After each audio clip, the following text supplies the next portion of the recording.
Welcome to Smokin Bulls, the podcast about business, money, and lifestyle. Today we're chatting with Mike Mack from X5 Management. I'm Tyler. I'm Dave. Let's get into it.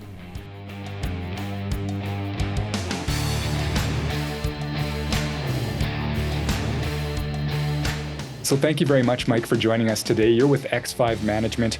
I want to do a little introduction to you that you provided for us here. So I'm going to read actually from what you jotted down so I don't mess it up. Perfect. So Mike Mack is a sought-after leadership coach. He's a consultant, trainer, and facilitator. He's been helping business teams maximize their potential since 2006 with the use of tailored consulting and training programs along with coaching advice. For Mike, it's about trusted collaboration with his customers. He's passionate about helping organizations increase their customer satisfaction, improve employee retention, and achieve profitable growth. He supports business in the areas of customer service, sales growth, team building, leadership development, and strategic planning. So Mike, you've got a company, it's called X5 Management. Maybe you can chat with us a little bit about what X5 Management is, and then we'll learn more about how you got it started. Yeah, you bet. With privilege. And first of all, a big thanks for the opportunity to join your podcast today. I was excited to talk to two smart guys in our community as well, so I appreciate that. You know, X5 is really evolved a lot in 15 years. In fact, the middle of October, I'll celebrate my 15th anniversary, and our tagline is aligning teams to achieve. And I always say, very simply put, we're in the people business. That's what we do. And kind of those three lanes of training, coaching, consulting. We did a ton of training pre-COVID, just to give context, where things really evolved in the last 18 months. Coaching, particularly one-to-one coaching, executive coaching, really became strong for us. We had a really busy and active year. And you know, we work with privately held organizations. That's our main focus that we work on. Predominantly Alberta-based companies, not in all cases, but mostly that is the case that we focus on as well. And then inevitably the consulting, which kind of rolls up in a bow of how we can offer strategic advice to an organization, and areas that aren't in our lane, we would just simply refer to other strategic partners of ours. So I have a small team within X5. I founded it 15 years ago, and really a passion, if you will. Just, you know, I joke some days I would do this for free on a Sunday if I could, because I love what I do. I'm in the people business, and it's been an interesting run, particularly in the last year and a half, of really seeing all the unique and challenging facets of our clients and dealing with COVID and how they're navigating through these uncharted waters, to say the least. So it's a full-time commitment, to say the least. So some days you get early morning calls. Had one yesterday at 6:30 in the morning. That was scheduled, but sometimes that's the need when a client needs to talk to us, and we want to make sure that we're available when they need us most. Right on. And you're obviously passionate about it. You've written a couple of books about this industry. I took the opportunity this summer to find some time and actually read one of them. It's not often that I find the time to sit down and read. I'm usually reading stories to my kids. Yeah. That's where I get my reading in. We're into the Harry Potter series right now, so that's fun. But so it was cool to shift gears out of Harry Potter and read a bit about one of your books. And I found a couple of quotes out of there that I'd like to share with our viewers and the guys here. One that really stuck in my mind and that you pointed out was from a guy named Vince at the Marinos. It was a restaurant, I think. And he said, that becomes my problem. And I thought, that's pretty cool. Like, I haven't got to use that yet, but I mean, that's, I think, what a business owner should almost take that perspective of, if somebody calls you up and has an issue, you can quickly turn it around and go, well, that's my problem now. In our industry, being in the investment and insurance world, it's pretty easy. There's a lot of people that have problems in that world. They don't understand it, and they might call up and say, well, I don't even know if I should contribute to an RSP. Well, don't worry about that. That's my problem. I'll figure that out for you. I like that quote. It's great terminology. That's it my wraps problem. up nicely. Yeah. And so I want to comment, and thanks for bringing that up, because, you know, there's lots of quotes in the book. You know, we do a lot of customer service training as well. And that's one that always comes up all the time, you know, making the customer's problem your problem. And I lived in Prince George back in the day, pre-Edmonton days, so 24 years ago. And that restaurant was in downtown Prince George. And the restaurant was booked. And he said, no worries, Mr. Mack, that becomes my problem. And to this day, I can honestly say that I haven't heard too many businesses that are taking care of me as a client ever say that. So it really resonated with me almost 25 years ago. So it's an important line. And as long as you can live by it, it's valuable. Yeah. Well, and I think you you don't say it unless you can live by it. And I think that also then bridges to, have you put your business in the right shoe that you're willing to say that to your client? Meaning, do you have the right clients? Because if you offer that up and you haven't really found your niche, you're going to be in some trouble maybe. So well said. Yeah, you can overcommit on that pretty easily, sure, because Yeah. they might take you up on that every 5 minutes they have a small problem, right? That's right. Yeah. Yeah. Yeah. I don't do 6:30 a.m. calls, so that would really hurt. Yeah, I've got good at it. I do have a standing arrangement with one corporate client, and I have two different people I talk to. So virtually every Tuesday morning, that's a 6:30 a.m. call, predominantly Wow. Teams call now. But it's fortunately I'm an early riser, so that's not too tough. That's all right then. Yeah. Yeah. So with X5 management, how do you find your clientele, the people that choose to engage with you on your services? What's your pipeline like, or how do you find these people? Yeah, well, grateful because we've been doing it for 15 years with relative success and some track record that I'd say still in today's environment, that's probably 65% are still referrals, either through our own network or through a valued client more than anyone. We were talking about Richard earlier, one of our valued clients, and we'll talk more about it. I'm in the relationship business, so if a client inevitably likes what we do and respects and trusts us, that's really how that organically goes. We just onboarded a new client that's coming up in a couple of weeks, a large, successful business in Edmonton, and that was a phone call from 60 days ago, and we acquired that business very quickly. You could argue without effort. We didn't compete with anyone else, and we were really in the right place at the right time. And it was a phone call, and that individual was trusted by that prospective client as well. And there was a bit of matchmaking that occurred, and it really aligned well. Doesn't always work that way, but our approach may be similar to yours. We're all about discovery anyway. We want to know how we can help them before we're going to sell them anything anyway. So it's a slow process. So even if we didn't do business with them hypothetically, there's that opportunity that we built a meaningful relationship as well, because we didn't pull the trigger or put the proposal together before we found out what they needed. We do a lot of work on social media as well. Obviously, I'm a really big proponent of LinkedIn. Been on LinkedIn for 13 and 14 years, and really a bit of a drop the pebble trickle effect on LinkedIn. So it's not heavy on the advertising or marketing, but it's an awareness piece that we show up. Somebody had sent me a private message literally this morning on LinkedIn, and hey, you're killing it on LinkedIn. I'm like, well, I guess we're alive. That would maybe suggest we're killing it, but there's nothing else that would suggest otherwise, that we're just open for business. Nice. It's a good compliment, though. Yeah, no kidding. Yeah, If they feel that way. Yeah. Yeah. So what are some of the common challenges you see in your business or with your clients? Well, I'll probably go with our clients first, simply, and it's really broad. If you think back, particularly in the last 18 months, from the early stages of COVID, just the unknown, the cash and all that. And while I'm not a financial guy like both of you are, and they rely on their accounting support and their CFOs to do things, but just the managing of the stress of the unknown, that was really evident. And then, of course, we're in the people business, so that culture component, not only, some people were dealing with layoffs, as an example, 18 months ago, to now get people back.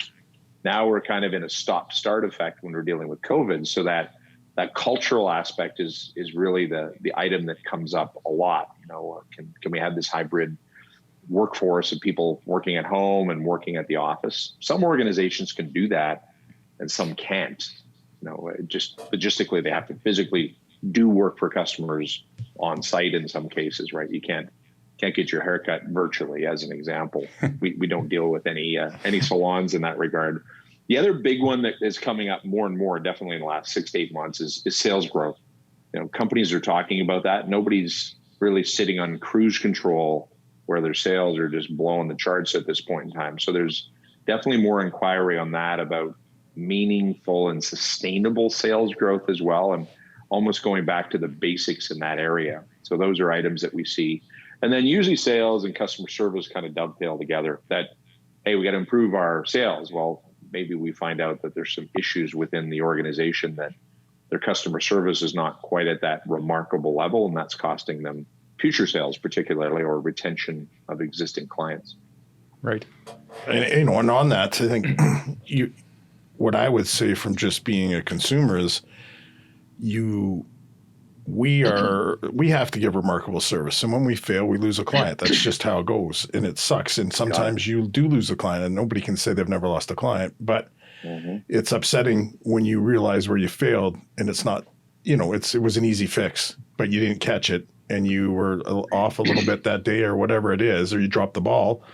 It sucks. But I now, everywhere I go, I pay particular attention to what kind of service I'm getting. And I mean, I'm not the guy at the restaurant that throws everything back. You observe. I like observing and taking things in. And I think some companies, some of their problems are they've got some long-term people there who are just not good, and they bring a lot of things down, but they're hard to get rid of. And, how do you come into a company, give them advice and say, your person who's 30 years and's got 3 more years to retirement, that's your catalyst right there. That's your person that everybody else is gleaning off of. And that kind of can really make or break how your business can go, which sucks to be in that situation. But you do see some people in business that you look at them and go, okay, how are you in customer service?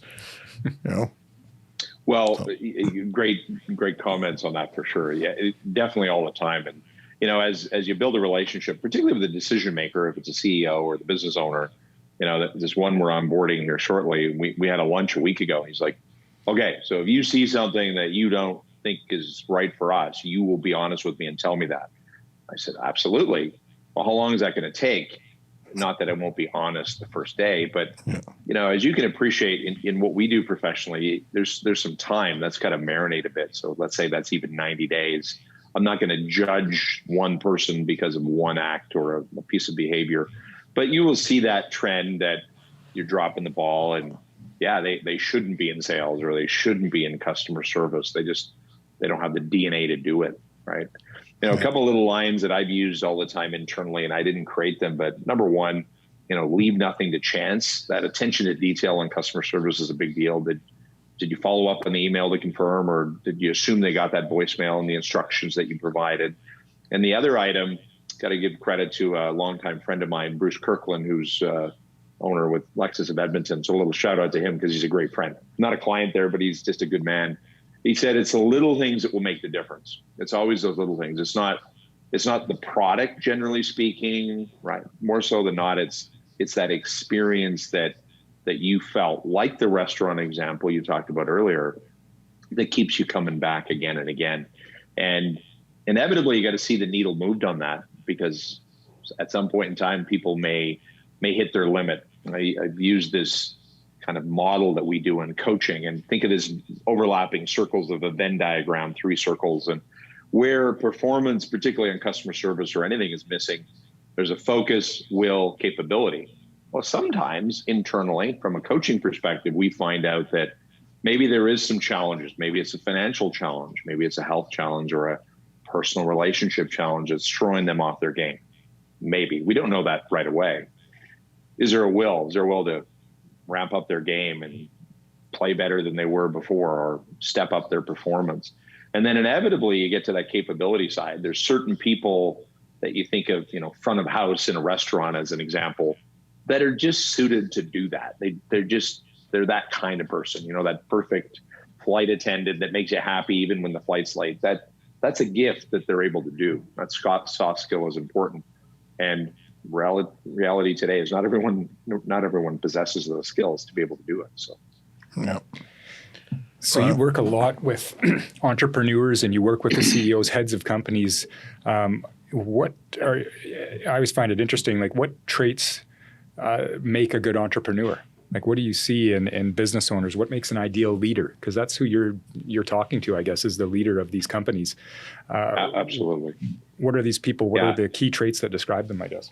Well, there's many, but a few come to mind that I would say. Number one, they're driven, they're results oriented. You can say they're passionate about the business, but they're results oriented, and it's not just for dollars. By the way, that's to protect their team, is to take care of their customer.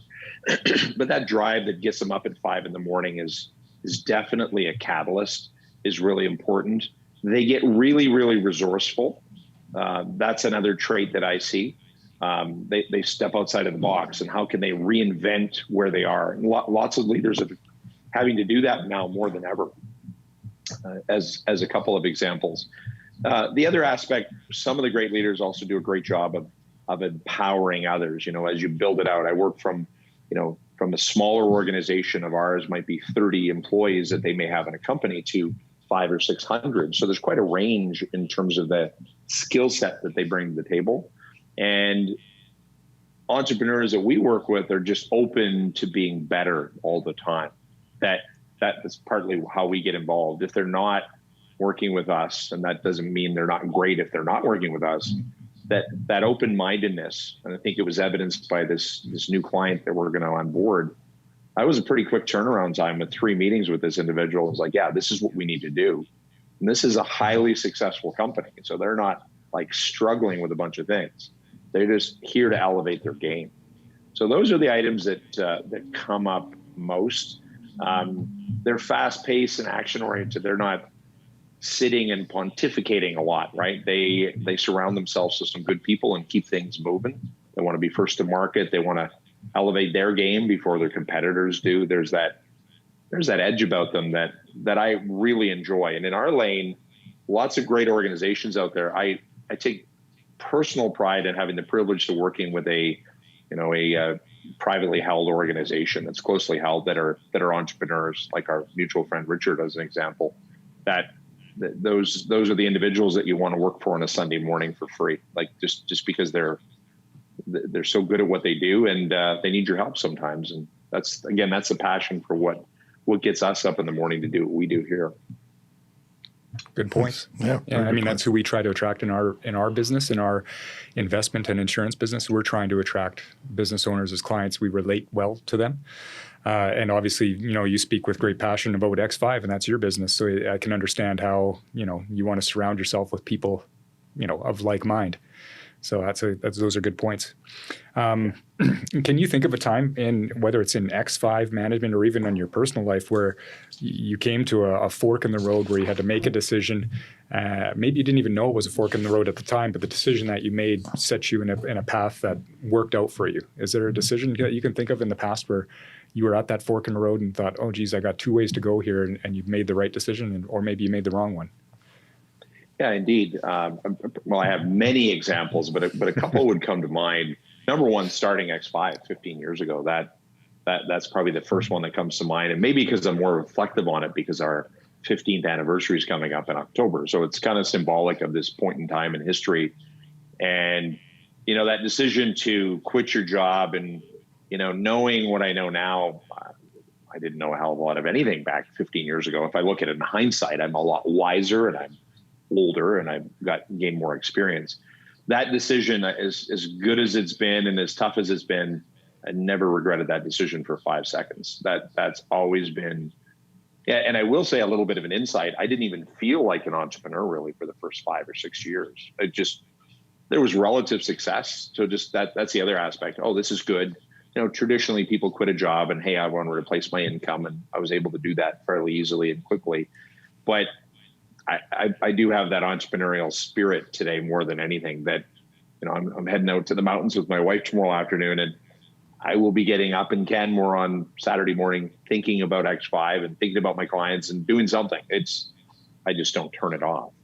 So I think that's one. Maybe on the other side, just strategically over the years of working with individuals, whether they were subcontractors affiliated with us, and, parting ways. I'm a relationship guy, so doing that quicker in hindsight, it would be easier to do that now, because it's not a win-win if this is a lot of work. Like I find this is simple, what we do fundamentally. It's work, but it's simple. And if it gets really complicated and it's a grind, not all parties are happy. So I'd make those decisions faster today. And I definitely do. That it's got to be a win-win, not just a win for me, but we're going to work together and you're going to support our clients. That's a really important conversation.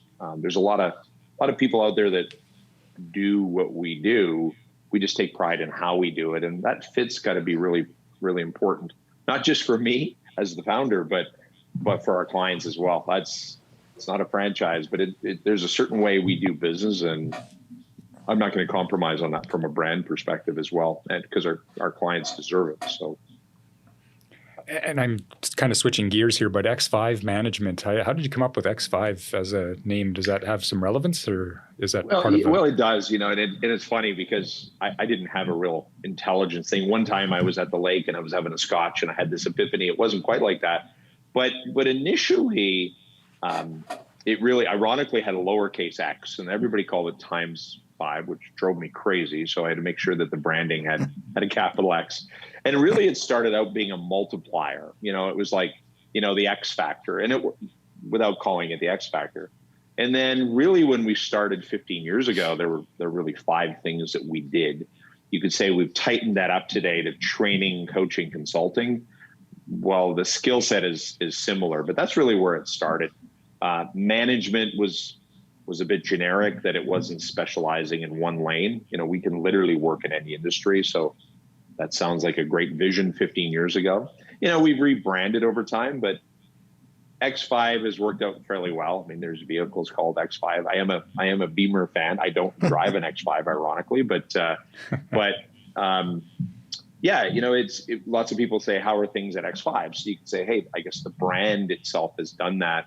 And I always wanted it to be more than me, right? It's the team that are behind me. Even if we have a small team, it's bigger than that. And that's really where it evolved. And it's something I'm very proud of today. And even looking at, the logo on your screen there today, just to give you a little context of that. So we've got 5 arrows floating up, and the one in the middle is really aligning the teams to achieve, which inevitably is our tagline today. So that's what we do our best to keep everybody on the same page in an organization. So they're headed where this organization wants to go.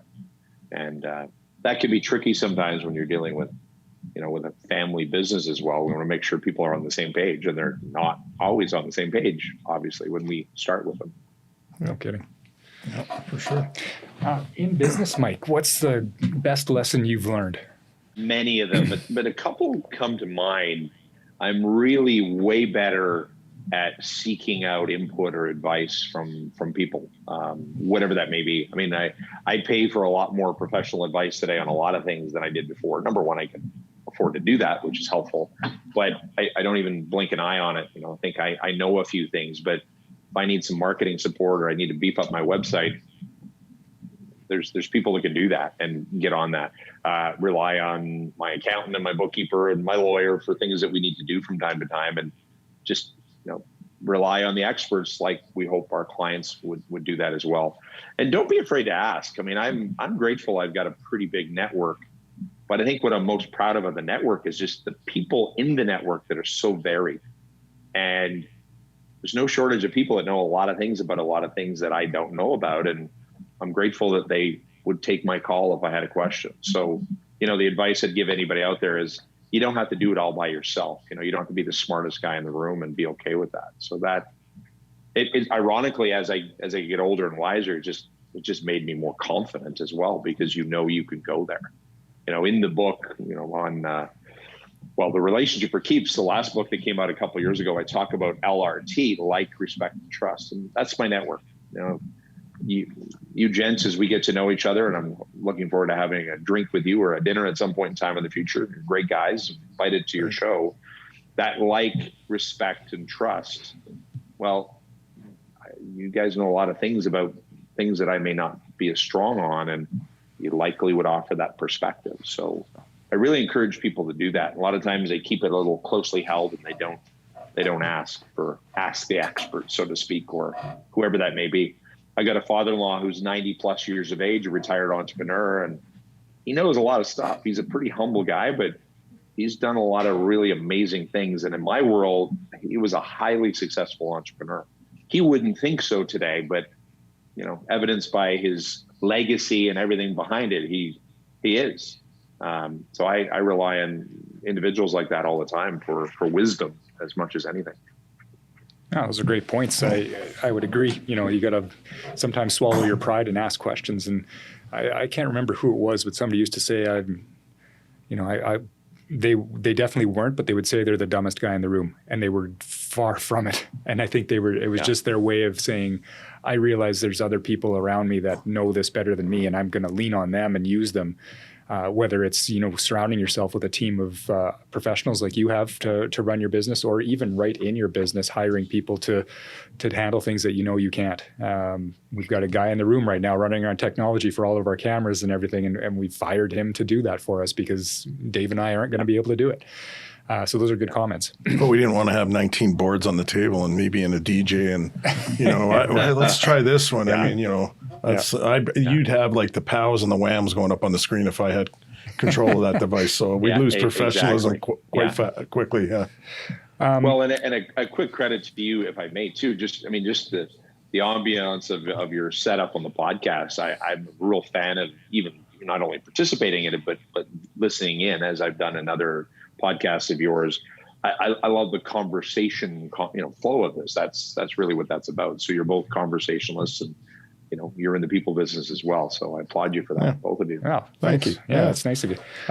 Before we jump to the next piece here, it's the question that Tyler asked. It's something that everybody who's an entrepreneur, whether they knew they were or they weren't, there's some point that there is something happened that directed them a certain way, or they just remember something that kind of kicked in, where they got a little dose of reality and that it changed the way they were approaching things. And I think that happens to a lot of entrepreneurs who maybe don't feel successful, but they are more successful than they know, or they just needed to have it laid out in a different manner for them. And I do remember my first few years, in this business, I was just...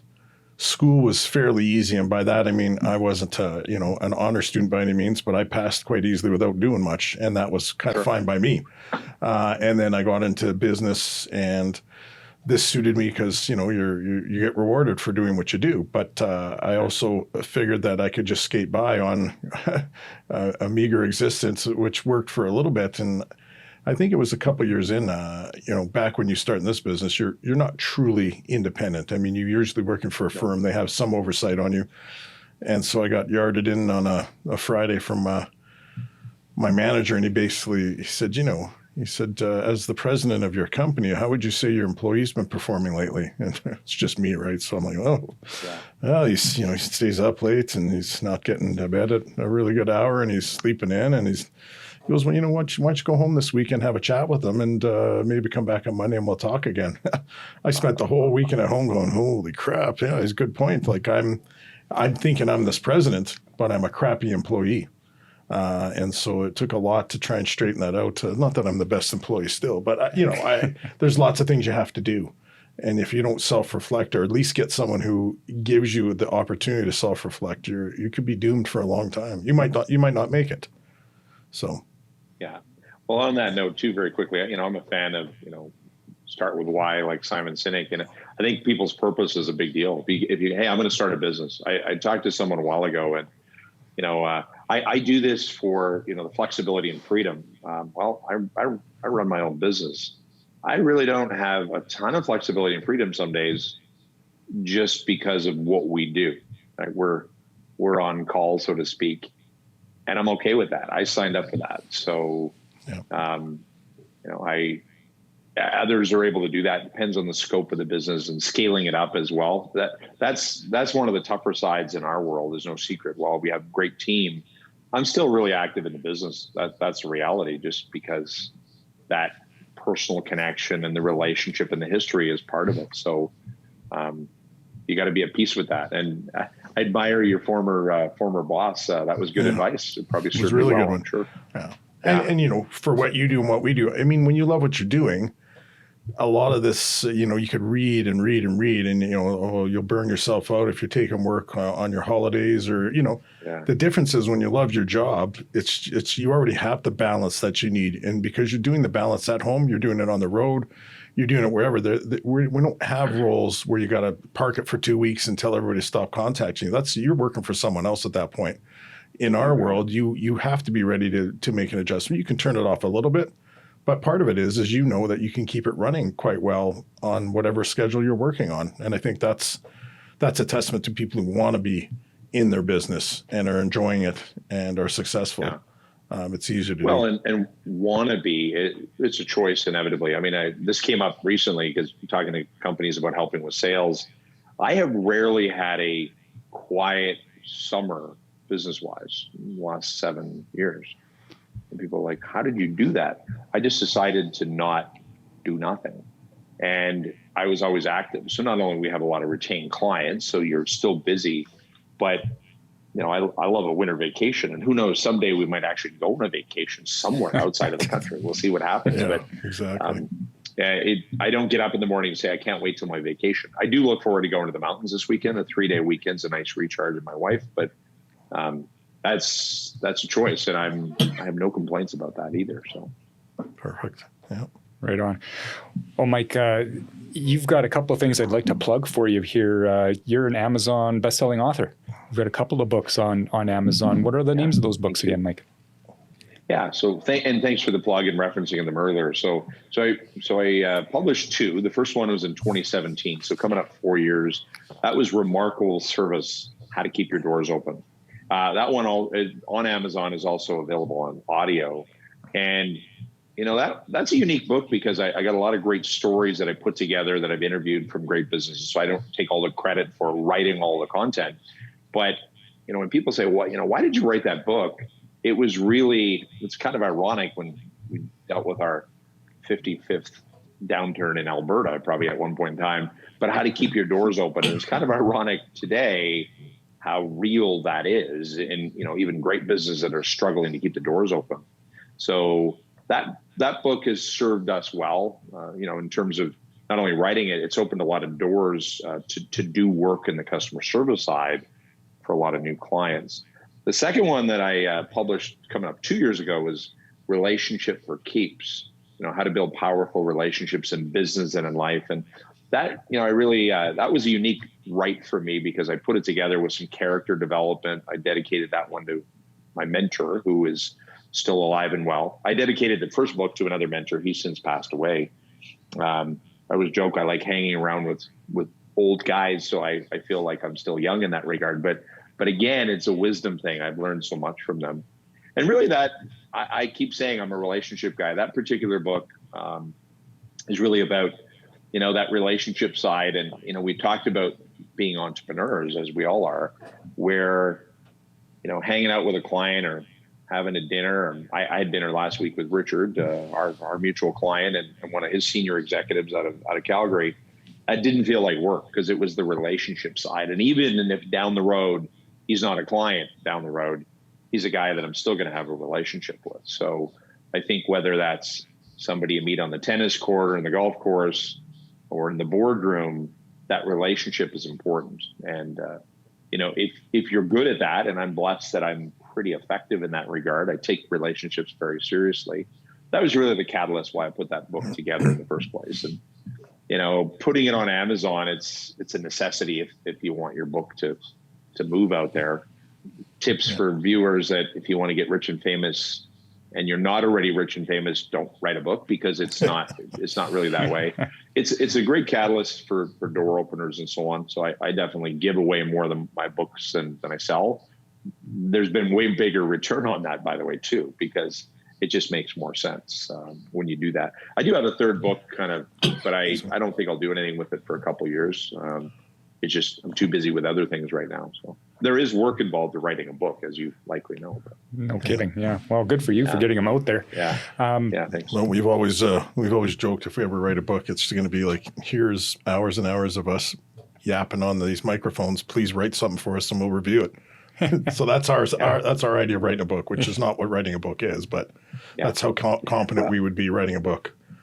Well, and there's help out there too. I learned that the second book was a lot easier to write than the first. The first one was like, it seemed so complicated. And, I sourced a small publisher out of the US that really made the process and the structure way easier than one would think. You still got to put in the time. And people have asked me, hey, did you have ghostwriters? And no, I did all the work. Like I literally did. Even if I was sourcing stories, I still had to script it out and get it to paper and get blessing that what you said is what's in the book. And so there's a bit of a process, but not everybody does it. And glad I did. I'm grateful. So. Well, you've shared a lot with us, Mike, about X5 management, and we appreciate you doing so. How do people find you if they want to reach out to you, Mike? Yeah, well, obviously, I'm on LinkedIn. So, if any of your viewers say, "Hey, I caught the show on the podcast," you can reach me on LinkedIn. Obviously, I'm active, and to say, do I accept everybody? I don't. So I'd appreciate sometimes if there's reference to people that know the connection here. That's always a little bit of a tip, that don't just come in cold and assuming I'm going to say connection. Yes. Obviously, our website, x5management.com, is active and open for those inquiries as well, and always open to the conversation to helping someone, and if we can help, at least offer some insight of where they can go for help, specifically what they may be looking for at a given time. So. Right on. That's great, Mike. Excellent. Thanks again very much for joining us here and chatting with us about X5 management. Thank you. Pleasure. Again, gentlemen, really appreciate the opportunity. That was a fun conversation, so thank you. Thanks for watching this episode of Smokin Bulls. Follow us on social media or learn more about us at smokinbulls.com.